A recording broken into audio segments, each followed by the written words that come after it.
Fabulous people! Are you planning to rent a car in Italy? If so, this video is your ultimate guide to everything you need to know about driving in Italy. How to buy gas, understand road signs and ZTL zones, navigate Italian driving rules, and most importantly, avoid those sneaky speeding tickets. Renting a car and driving in Italy, especially for the first time, is an adventure in itself. And if you're bold enough to tackle the bustling streets of cities like Rome or Milan, you deserve a round of applause. But don't worry, I've got you covered. Join me as I take you through 10 essential things you need to know before driving in Italy. These tips will make your journey smooth, stress-free, and hopefully unforgettable. Now, before we begin, please remember to smack that like button. And if you're new to my channel and my vibe, and the vibe of this channel resonates with you, I invite you to subscribe. All right, fabulous people, let's hit the road.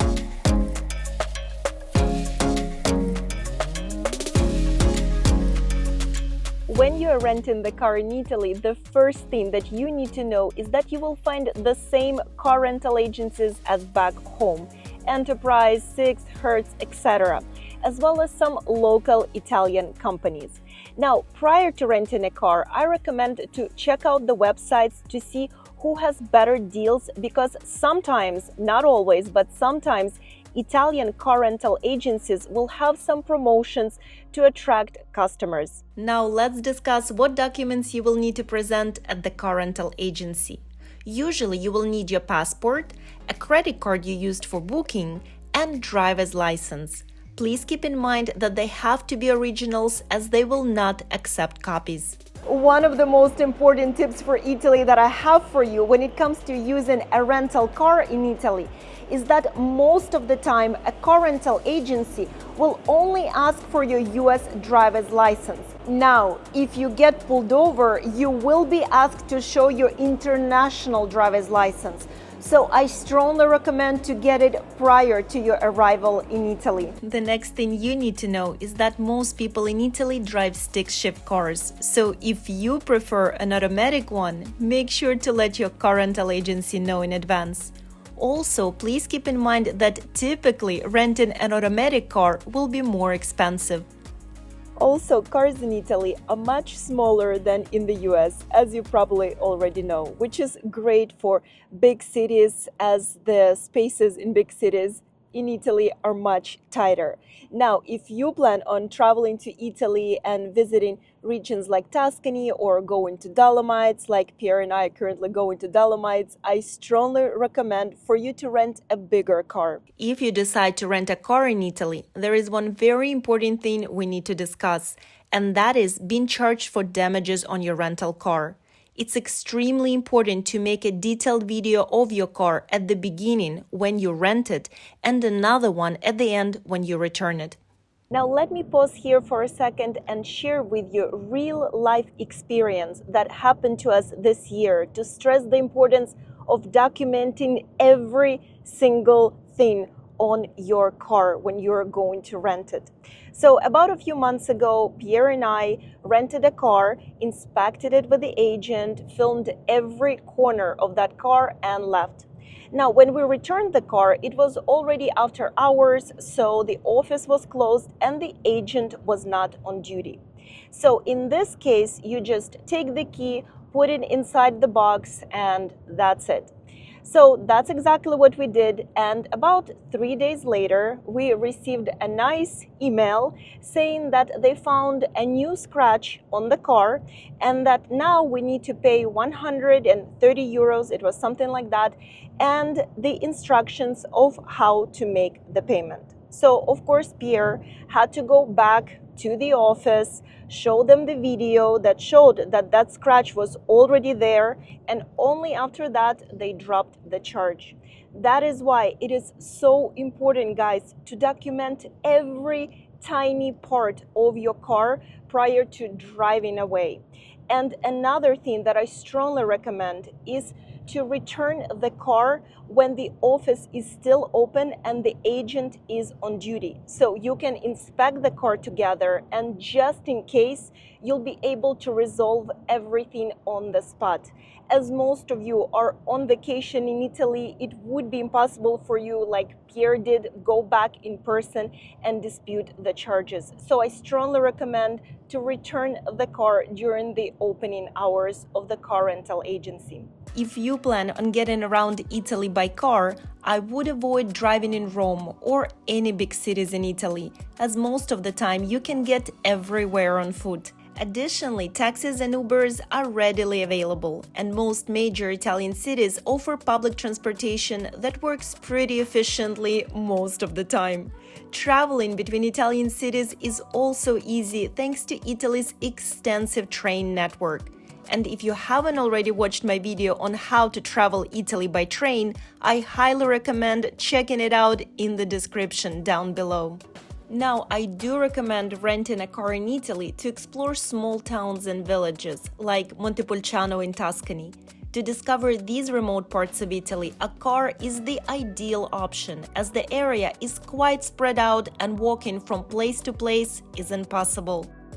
Additionally, finding an Uber or taxi in these places can be quite challenging. Alternatively, you may need to arrange private transportation if renting a car isn't an option for you. And of course, fabulous people, if you're dreaming of an unforgettable trip to Italy without the stress of planning, then I have the most perfect solution for you.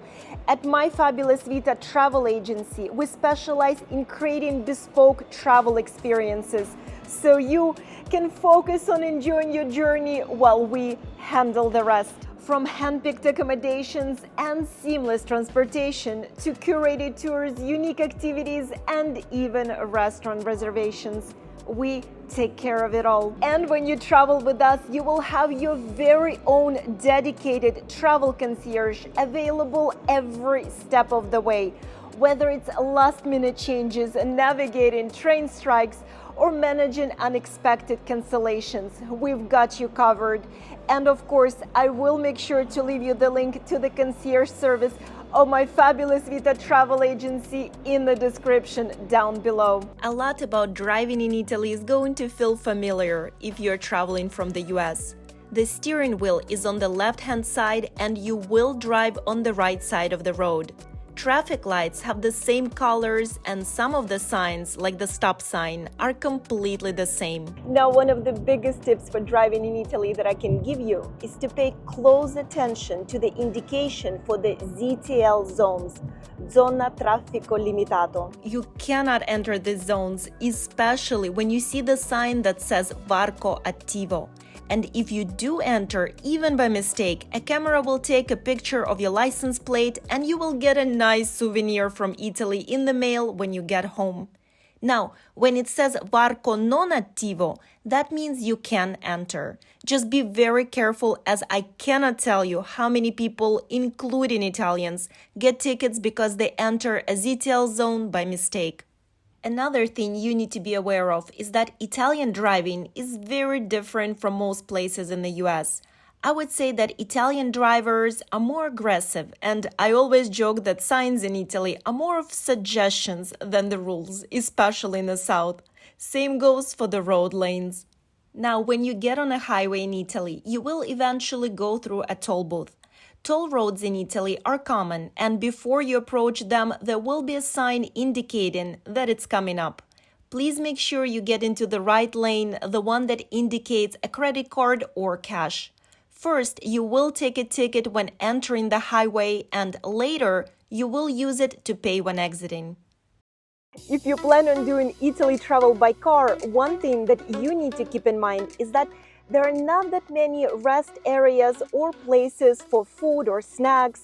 So if you see one and you need to use the restroom or you're hungry, definitely stop. Do not wait until the next one. Now, if you plan on traveling long distance, I definitely recommend to prepare in advance and grab yourself some nice sandwiches like what we did, and then stop and have a picnic somewhere.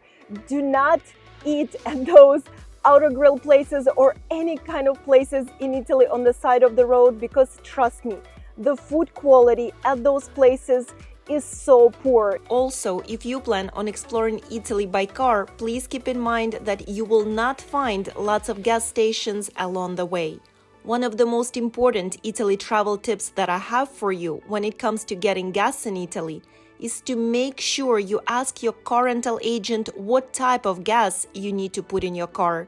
I cannot stress the importance of that, as your whole vacation can be ruined by that one small mistake.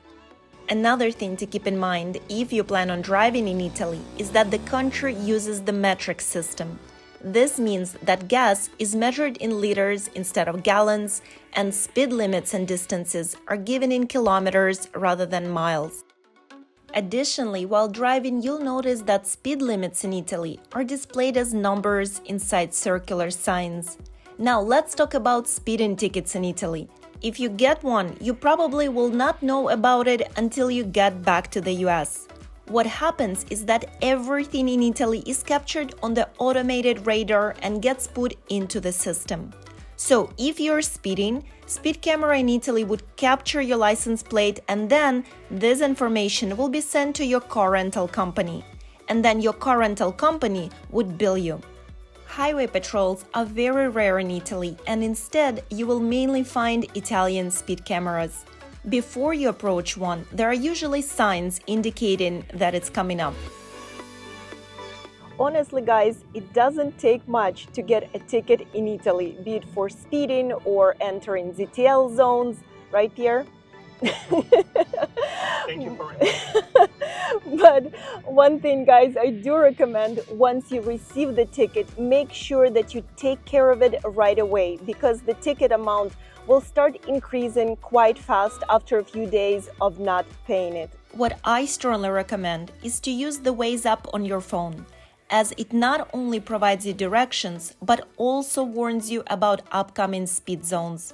Now, there are a few things you absolutely need to know about parking in Italy. One is that it's extremely challenging to find a parking spot, even a paid one, in the center of major cities like Milan, Rome, Naples, etc. Two, you need to be really good at parallel parking in very tight spaces. Finally, most of the parking spots are not free, so you will need to find the nearest payment kiosk to make the payment. Also, if you're staying at an Airbnb in a big city, keep in mind that most don't include parking, so be sure to check with your host beforehand to avoid any surprises. Finally, I want to share with you some important Italy driving tips that I'm sure you will find extremely useful. If you plan on getting around Rome or any big Italian city by car, I recommend mapping your journey in advance. Italian roads are quite different from the ones in the US, so it's better if you plan ahead. You can use Google Maps or any other app to plan your trip, so when you are on the road, it's easier for you to navigate the streets and traffic signs. Number 2, don't ever leave your valuable belongings in a car, especially on the passenger seat. In Italy, it's unfortunately common for travelers to leave their belongings in their car only to return to broken windows and damaged vehicles. Finally, be aware that traffic in Rome and other major Italian cities is notoriously chaotic and intense, mainly due to the narrow roads. Cars often drive extremely close to one another, motorcycles weave in and out from both sides, and pedestrians may unexpectedly cross right in front of you. To stay safe, it's crucial to stay focused, remain alert, and avoid distractions to prevent any unfortunate incidents. Well, fabulous people, thank you so much for watching this video on how to drive in Italy.